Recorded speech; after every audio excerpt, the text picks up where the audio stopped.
তৈরি করতে যাচ্ছি কাঁঠালের কোপ্তা রেসিপি। আর এই কাঁঠালের কোপ্তা রেসিপি খুব একটু সুস্বাদু রেসিপি, যেটা কি আপনারা তো তৈরি করে কাঁঠালের অনেক রকম রেসিপি খেয়ে থাকবেন, কিন্তু এই কাঁঠালের কোপ্তা রেসিপি একবার যদি তৈরি করেছেন তাহলে বাড়িতে এই কাঁঠালের কোপ্তা রেসিপি আপনাদেরকে প্রত্যেকদিন তৈরি, যখনই কাঁঠাল বাজার থেকে কিনে আসবে এই রেসিপিটাও ফার্স্ট করতে বলবে। তাহলে চলুন দেখি কীভাবে আমি তৈরি করেছি।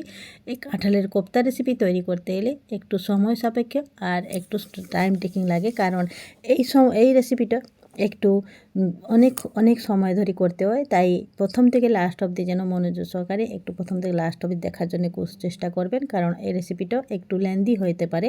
কিন্তু একবার যদি আপনারা দেখেন প্রথম থেকে লাস্ট অবধি, অনেকটা টিপস আছে, সেগুলো আপনাদেরকে দেখিয়ে দেবো কী করে আমি তৈরি করেছি। চলুন দেখি কিভাবে আমি তৈরি করেছি কাঁঠালের কোপ্তা রেসিপিটা।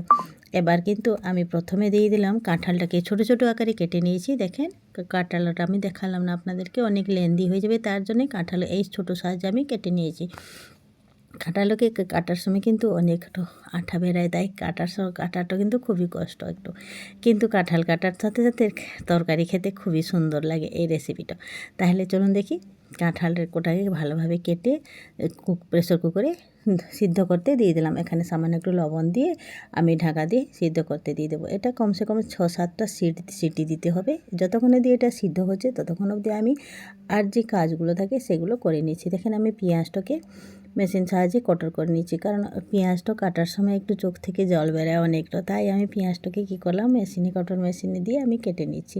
এবার কড়াইতে তেল রেখে তেলটা গরম করতেও ছেড়ে দিলাম, কারণ কোপ্তা তো একটু তেলটা ভালোভাবে গরম না হলে যতক্ষণ অবধি গরম না হচ্ছে ততক্ষণ এই কাজগুলো না হচ্ছে ততক্ষণ অবধি তেলটাও গরম হয়ে যাবে। তাহলে এই দেখেন আমি কাঁঠালটা ভালোভাবে সিদ্ধ হয়ে গেছি, আর এই মেশোর সাহায্যে আমি এটাকে ভালোভাবে একটু মেশ করে নিচ্ছি। আপনারা চাইলে গ্লাস সাহায্যে কিংবা মেশর মেশিন যদি থাকে এর সাহায্যে আপনারা এটাকে মেশ করেন, যেহেতু গরম আছে হাতে করা যাবে না। দেখেন এবার এখানে একের পর এক মশলা অ্যাড করছি। দেখেন হলুদ গুঁড়ো, জিরে গুঁড়ো, তারপরে গোটা জিরে, একটু ধনে গুঁড়ো অ্যাড করে দিলাম, তারপরে পরিমাণ মতন লবণ দিয়ে দিলাম। এটাকে দিয়ে সামান্য একটু গোলমরিচ গুঁড়োও দিয়েছি এখানে। তারপরে একটু এই দেখেন পেঁয়াজটা আমার ভালোভাবে পুরো সম্পূর্ণ মিহি করে দেখুন হয়ে গেছে এই মেশিন সাহায্যে। এই মেশিন সাহায্যে খুব ভালো পেঁয়াজটা কাটা হয়। দেখেন কি সুন্দর একটু ছোট ছোট আকারে কাটা হয়ে গেছে। তার সাথে দিয়ে তারপরে একটু বেসন দিয়ে দিলাম। বেসন আমি দিয়ে দিয়েছি এখানে 4-5 চামচ মতন হবে। তারপরে আমি একটু দিলাম কর্নফ্লাওয়ার। আপনার কাছে কর্নফ্লাওয়ার না থাকলে এখানে চাল গুঁড়িও ব্যবহার করতে পারেন। আমার কাছে যেহেতু কর্নফ্লাওয়ারটা ছিল, আমি এই কর্নফ্লাওয়ারটা দিয়ে এটাকে ভালোভাবে সবকটা দিয়ে মাখিয়ে নিলাম। দিয়ে এবার এগুলোকে মাখাতে দেখুন এখানে আর কিন্তু জল অ্যাড করা যাবে না, যে কাঁঠালটা সিদ্ধ হয়েছিল সেই তার সাথে এটা মেশ হয়ে যাবে। নিয়ে তারপরে এটা মাখাতে দেখতে পাচ্ছেন এদিকে আমার আলুটাও বয়েল করা হয়েছিল, কিন্তু গরম ছিল তাই আলুটা আগে অ্যাড করিনি। আলুটা এটা মাখাতে আলুটা ঠান্ডা হয়ে যাবে ততক্ষণ অবধি, তখন আলুটা আমি অ্যাড করে দেখুন এটা মাখাবারটা কিন্তু ভালোভাবে মাখিয়ে নিতে হবে। দেখেন এইভাবে ভালোভাবে হাতে কচলে মাখাতে হবে। আলুটাকে ভালোভাবে মেশ করে সম্পূর্ণ মাখিয়ে দিলাম। নিয়ে এবার গোটা আলু যেহেতু গরম আছে তাই খুন্তির সাহায্যে এই হাতের সাহায্যে আমি এটাকে ভালোভাবে মেশ করে নিচ্ছি। তারপরে হাত ঠান্ডা হয়ে গেলে হাতের সাথে দিয়ে দেবো। নিয়ে এবারে ভালোভাবে মাখিয়ে নিলাম। দেখতে পাচ্ছেন এইভাবে মাখাবে, আর সামান্য একটু তেল এড করে দেবে। তাহলে সামান্য একটু সরষে তেল এড করে দিলে কি হয়, আর হাতে লাগবে না চেটচেট করে, আর বেশ যখন সেটাকে বল আকারে তৈরি করবেন তাহলে ভালোভাবে তৈরি হয়ে যাবে। এটা বল আকারে আমি তৈরি করে নিয়েছি। এবার তেলটা আমার গরম হয়ে গেছে। এবার অল্প করে প্রথমে দিলাম। প্রথমে অল্প করে দিয়ে ভাজতে থাকতে হবে। এটা কিন্তু অল্প আঁচে ভাজবেন, একটু স্লো টু মিডিয়াম করে রাখবেন। গ্যাসটাকে নিয়ে ভাজতে হবে, কারণ ভিতর থেকে সিদ্ধ করতে দিতে হবে। উপরটা যদি বেশি হাই ফ্লেমে ভাজা হয় তাহলে দেখবেন ভিতরটা নরম, ভিতরটা সিদ্ধ হবে না, তাহলে ভালো লাগবে না। যেহেতু সিদ্ধ হয়েছে তবু একটু ভিতরটা যদি মুচমুচো করে ভাজা হয় না ভালো হয়। তা দেখেন ভালোভাবে বেশি হাই ফ্লেমে ভাজবে না, যেন উপরটা যেন পুড়ে না যায় সেদিকে লক্ষ্য রাখবেন। আর এইটা ভালোভাবে দেখেন এইভাবে একটু লাইট ব্রাউন করে ভেজে নিতে হবে। দেখেন আমারটা এইরকমভাবে ভেজে নিবে। দেখেন কোপ্তাগুলো কী সুন্দর ভাজা হয়ে গেল। নিয়ে এইভাবে আমার কিন্তু ভাজার সাথে সাথে এটা খেতে খুবই দুর্দান্ত হয়েছিল। মেয়ে সব চেঁচিয়ে খেয়ে নিয়েছিল। দেখেন এবার এইভাবে আমি লাডুগুলোকে যেই ডোগুলোকে ভালোভাবে তৈরি করে নিয়েছি। একবারে।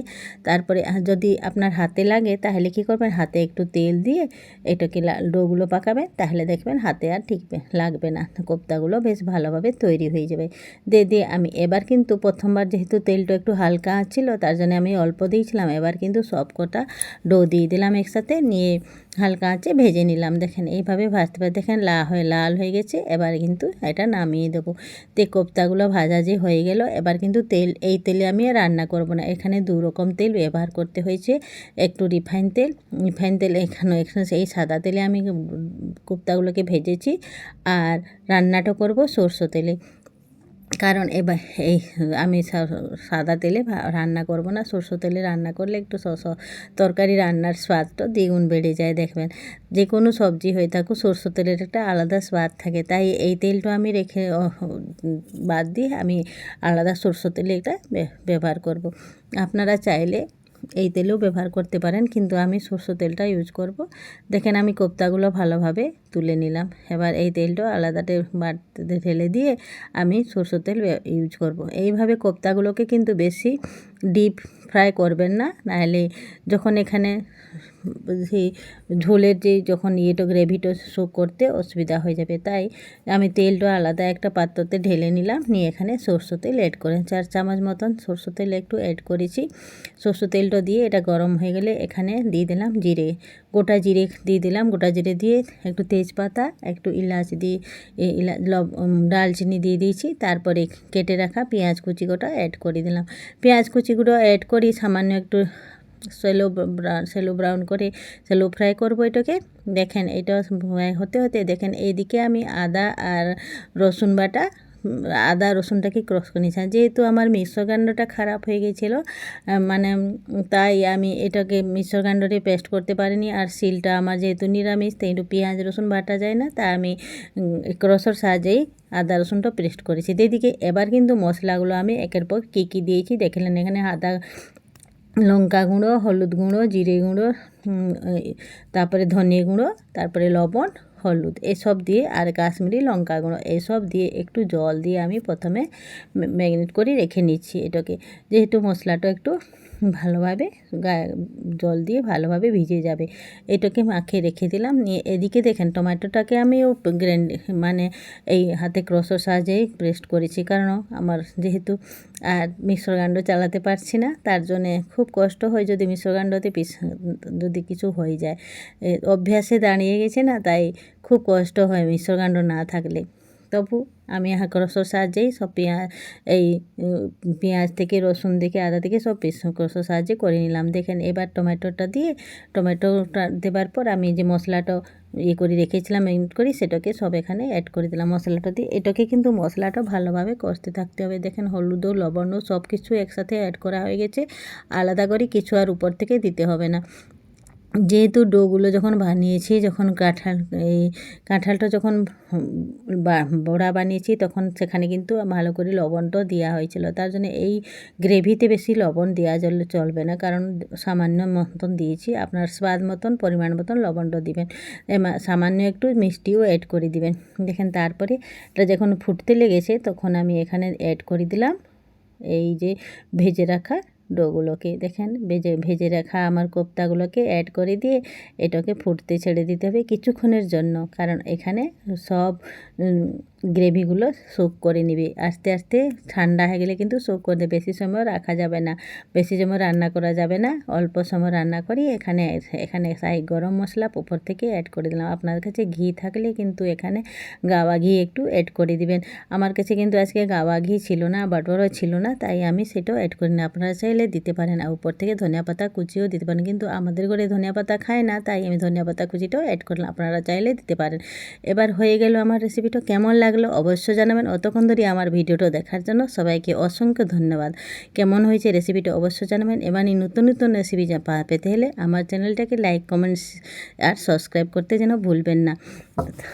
অতক্ষণ ধরে ভিডিওটা দেখার জন্য অসংখ্য ধন্যবাদ সবাইকে জানালাম। আর যে কেমন লাগলো ভিডিওটা অবশ্যই জানাবেন।